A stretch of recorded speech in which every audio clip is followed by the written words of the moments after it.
بسم الله الرحمن الرحيم الحمد لله رب العالمين الحمد لله الذي هدانا لهذا وما كنا لنهتدي لولا أن هدانا الله أشهد أن لا إله إلا الله وحده لا شريك له وأشهد أن محمدا عبده ورسوله اللهم صل على محمد وعلى آل محمد وصليت على إبراهيم وعلى آل إبراهيم إنك حميد مجيد اللهم بارك على محمد وعلى آل محمد كما باركت على إبراهيم وعلى آل إبراهيم إنك حميد مجيد ورضى اللهم عن الخلفاء الراشدين والصحابة أجمعين ومن تبعهم بإحسان إلى يوم الدين أما بعد السلام عليكم ورحمة الله وبركاته. Mes sœurs, mes frères, les louanges, les remerciements, les éloges ne cessent qu'au vivant qui ne meurt pas. Allah, en dehors duquel il n'y a point d'être, digne d'adoration, le premier qui n'a pas de début, le dernier qui n'a pas de fin, l'apparent, le dominant sur toutes choses, nous le louons. Nous revenons vers lui repentant, nous lui demandons protection contre les conséquences de nos péchés, et lui seul en sait le nombre et les tendances de l'âme, et l'âme ordonne le mal, hormis celle à qui Allah fait miséricorde. Nous lui demandons de déverser un surcroît donc de bénédictions sur le meilleur des hommes, Mohammed, sa famille, ses compagnons et tous ceux qui les auront suivis dans le droit chemin et nous fassent l'honneur d'en faire partie. Donc la première question sur du quiz, il y a un certain nombre de questions donc, qui ont été presque une dizaine. Hein. La 1, la 5, la 8, la 11, la 12, la 16, la 17 et la 18, plus la 19, qui n'ont pas eu une bonne réponse, enfin, dont la réponse... Les bonnes réponses sont négligeables ou en tout cas sont inférieures aux mauvaises réponses. La première, donc, quelle est la sourate dans laquelle se trouve le verset qui prescrit le hajj à celui qui en est capable? Bien sûr, le piège, les gens sont tombés dedans, c'est la sourate al-hajj, sourate 22, bien sûr que non. Ce n'est pas la sourate al-Baqarah non plus, qui est la sourate la plus longue, 286 versets, et je félicite ceux qui ne savent pas. Donc, qui sont près de 26, près du quart. La bonne réponse, donc, aujourd'hui, ce n'est que de 11%. C'est la sourate 3, Ali Imran, où Allah dit « Walilahi, hejul bayt man istata ilayhi sabila » Donc, et Allah a prescrit donc la visite de la maison, c'est-à-dire le hajj, hejul bayt, celui qui en a les moyens. C'est la sourate 3. Donc, c'était la bonne réponse.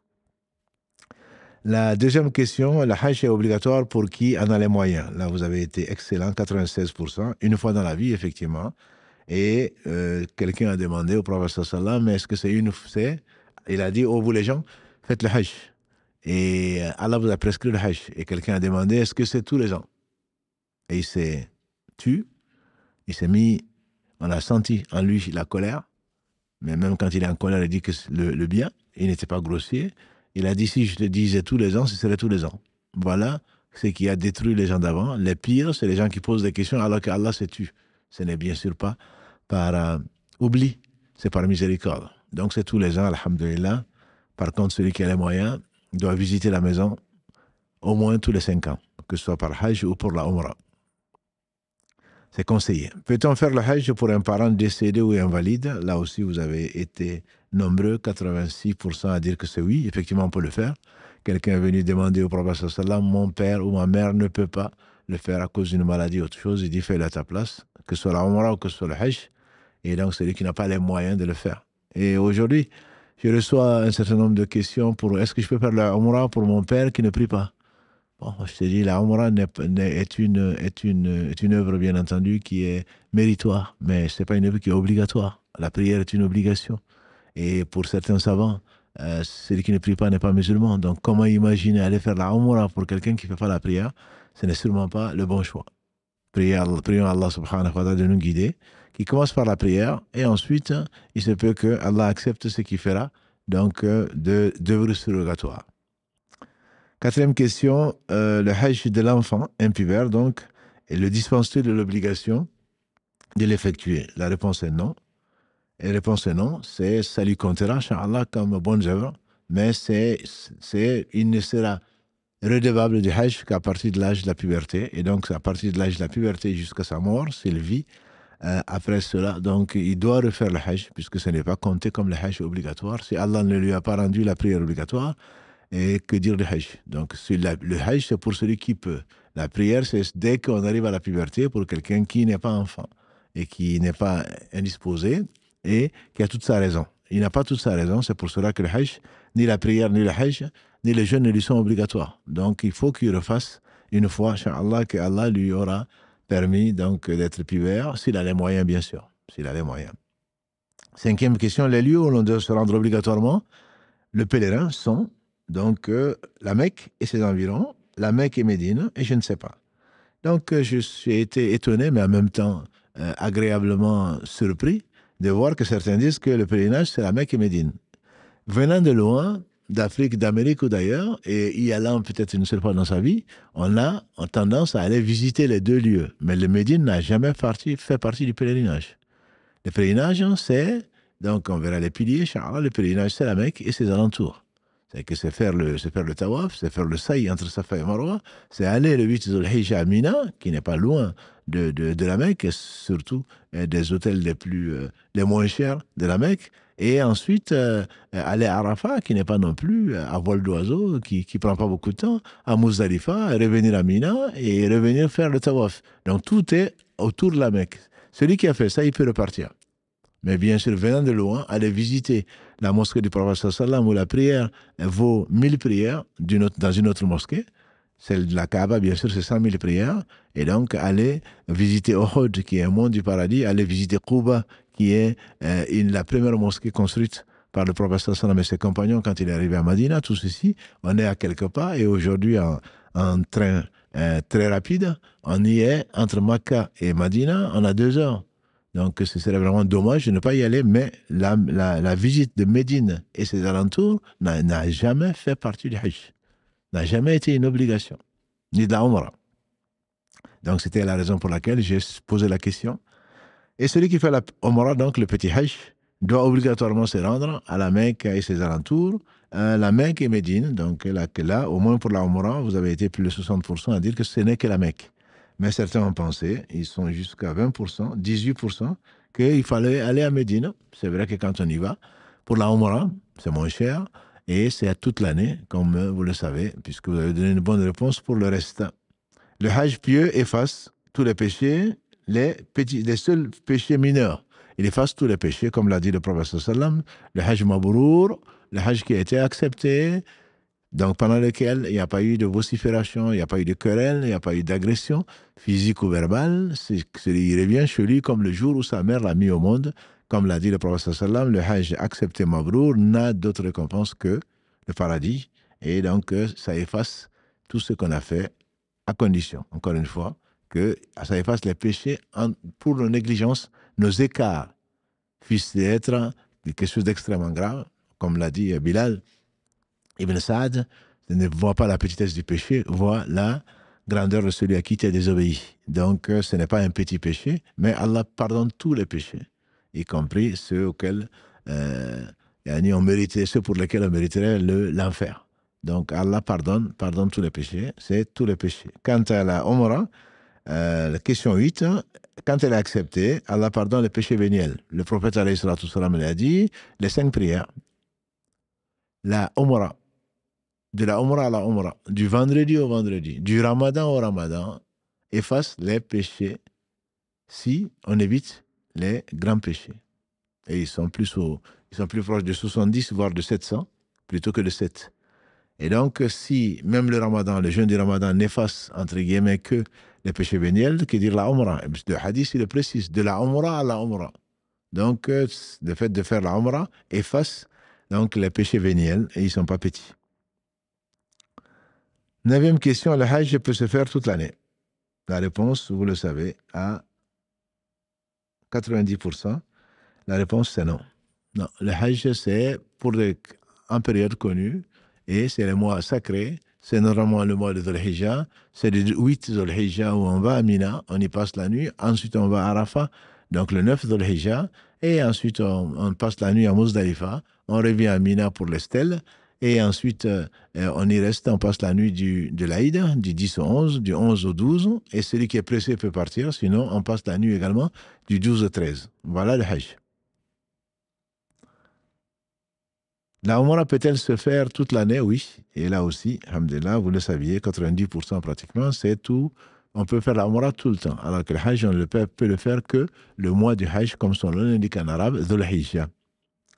Les piliers du Hajj sont de 4 ans. Et vous n'avez été que 20%, un cinquième à trouver.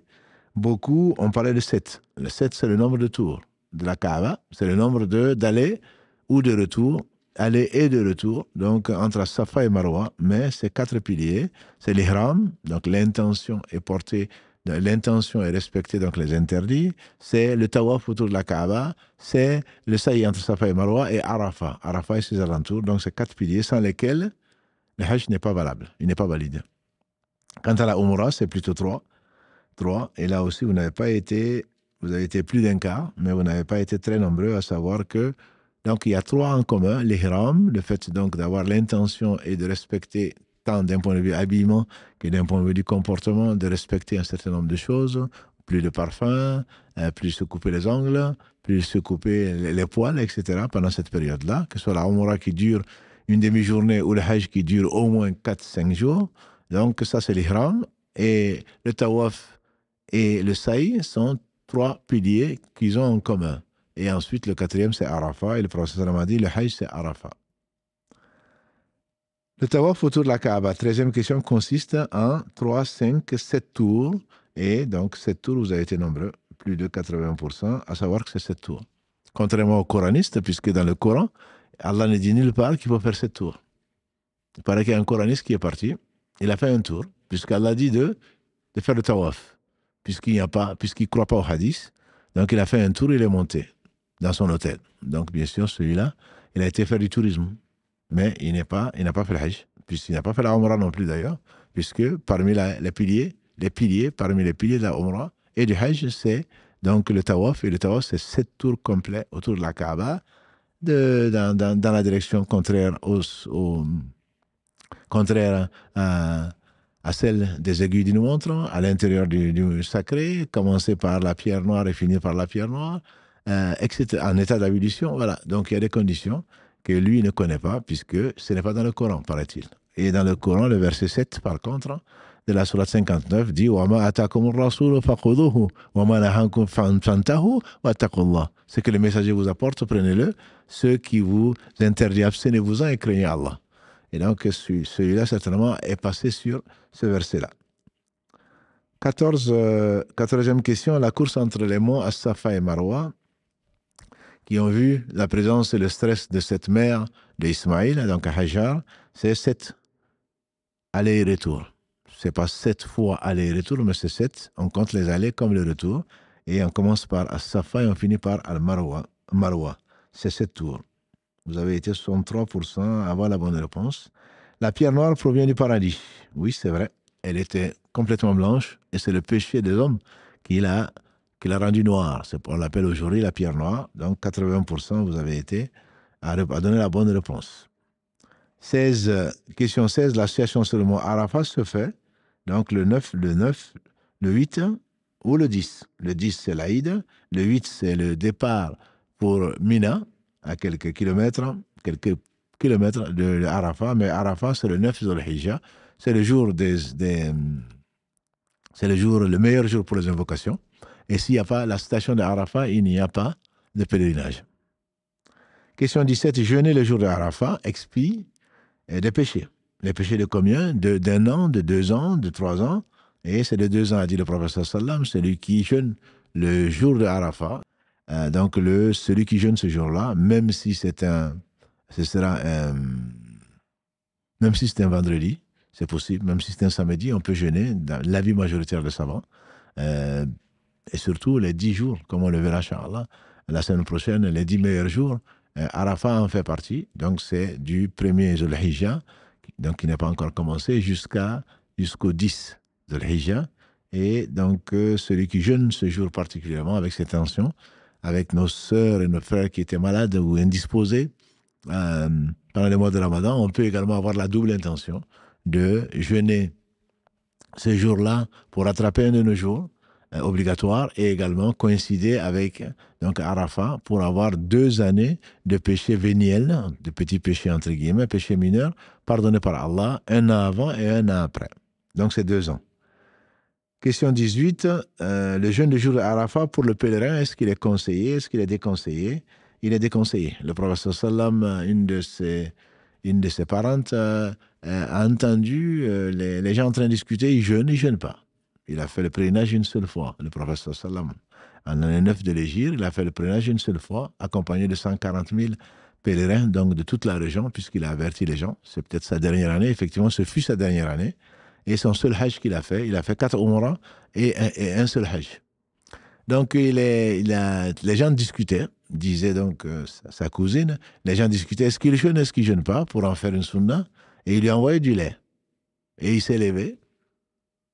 Il est conseillé, la sunna, c'est de s'asseoir pour boire. Il s'est levé comme pour montrer à tout le monde qu'il ne gênait pas, il a bu du lait. Donc, il est permis de boire debout, mais mieux vaut le faire assis. Là, il avait une raison de le faire. Il s'est levé, il ne parlait pas de lui-même. C'était une inspiration pour que tout le monde le voie. Et donc, il a bu ce lait-là et pour montrer aux gens qu'il ne jeûnait pas. Et il n'est pas conseillé. Cet après-midi, donc depuis la prière du Dohr al-Asr, que l'on va rassembler à Namira, à Mina, et donc, ou dans les tentes de Arafat, jusqu'au coucher du soleil, il faut faire beaucoup de dhikr, il faut garder toute sa tête et tous ses efforts et toute son énergie plutôt consacrée aux invocations et à l'invocation d'Allah, subhanahu wa ta'ala, pour, comme je l'ai dit, le meilleur jour pour les invocations. Ne nous oubliez pas, barakallahu fikum, dans vos invocations. Et donc, il est bon de le faire. N'oubliez pas non plus nos parents, puisque Allah subhanahu wa ta'ala a rendu donc obligatoire l'excellence vis-à-vis d'eux. On ne les a pas choisis, ils ne nous ont pas choisis, mais néanmoins, prions pour eux, qu'Allah leur fasse miséricorde, en tout cas s'ils sont morts musulmans. 19e question, la fin du Hajj est le jour de Arafat. C'est la dernière question pour cette question-là. Donc, c'est le jour de Arafat. Il y a beaucoup qui ont dit que c'était vrai, 30%, presque un tiers. 45% qui disent que c'est faux. Effectivement, Arafat, ce n'est pas le dernier jour. Arafat, c'est donc le deuxième jour du Hajj, si on peut l'appeler ainsi, mais c'est le Hajj lui-même. Et après, on passe la nuit à Muzdalifa. Et ensuite, donc, il y a 3 autres jours. Le jour de l'Aïd et les 2 jours qui suivent à Mina. Donc, le 10, le 11 et le 12. Et il y a le jour de l'Aïd et les 3 jours qu'on appelle le jour de Tashriq, 11, 12 et 13, font partie donc des jours où il est interdit de jeûner.